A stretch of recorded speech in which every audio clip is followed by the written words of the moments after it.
I was born in Dakar. I went to elementary school and what we call the high school. My dad passed away when I was, I think, 7 or 8. And I was living there with my mom and my sisters. And then my uncle adopted my sister and I to come to live with them. But then we stayed there a little bit, a while until we, kind of finished our high school. Until I finished my high school. And then 2 years ago, I came here to join them. When I came here, I have to learn the languages. I have to learn the language, the culture, and everything like in less than 8 months.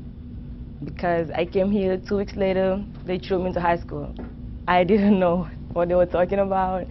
I didn't understand English or anything like that. So I was like, my first weeks, I was just sitting in the class and trying to understand what people were saying and what was going on in the different rooms and the people. I was like learning to just adapt to my new situation. In Senegal, like they have a huge house which is open in the middle. It's different structure. And in my family, I was there, my cousins, my brother, sister, aunts, uncle, we're like quite a lot of people. I never counted it because I didn't think it was a lot of people until I have to write about it. And then like I'm, counting the persons and the name that I realized over 40 people, 40 person in the house. And I never realized that there were so many people. Everything you share it. You even don't know that you are doing it because you're born in that situation and you see everybody doing it. For you, it's normal. You don't know what's normal until you get off and go somewhere else that what's normal changes. And when I came here, it was very hard to see that everybody was living by themselves. They're not sharing anything. People are not going to other people's house, talking or just coming without calling. Here you always have to call, have to prepare it, and I have to learn that too. My mom, she's very romantic. She was like, go to BMCC, it's a very nice school. I even didn't know they met there until she brought the subject and she told me, your dad and I met at BMCC while he was working there as a security guard. And my mom was going there, and when she was making her picture ID by the 4th floor, he just come there and they talk and, go to lunch, in the process of meeting. And then 6 months, I think a year later, they got married.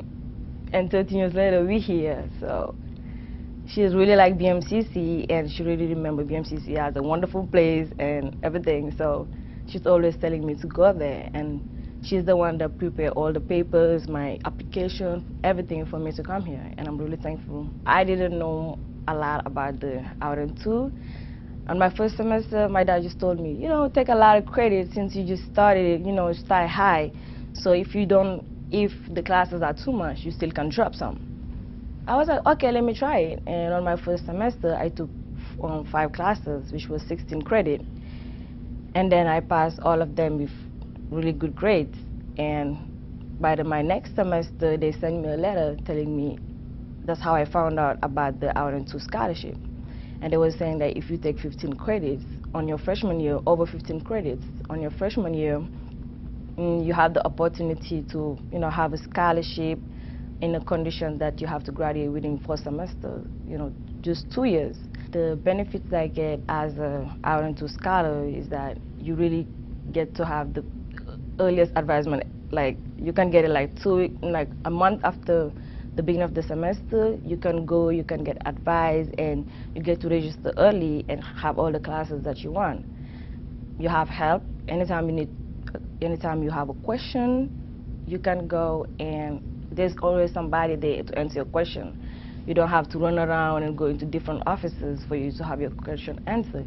You just go to Mary, she give you the answer.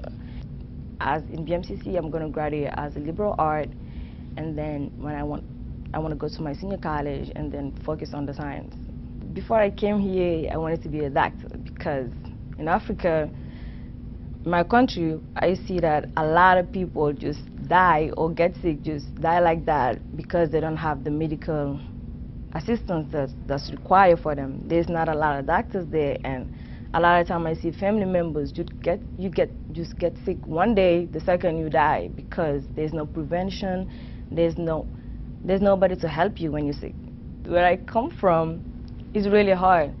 So you really, really, really need to want something for you to achieve it. Like in my house where I used to live, there's like a lot of people, but we only have like 5 to 4 people that's going to school, and to be honest, they're not going to finish it because you have the influence. There's nobody to push you to do something, to achieve something, because you're all in the same situation. So you see that's normal for you to not achieve anything, just to sit in the house and don't do anything.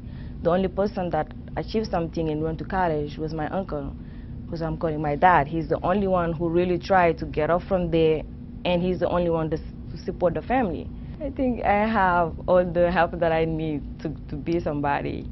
I think a lot of people lack of that, somebody that pushed them, and I have all the people that I needed to put the pressure. And right now the outing too also is a source of pressure, because it's like reminding me every day that I have to graduate within this amount of time.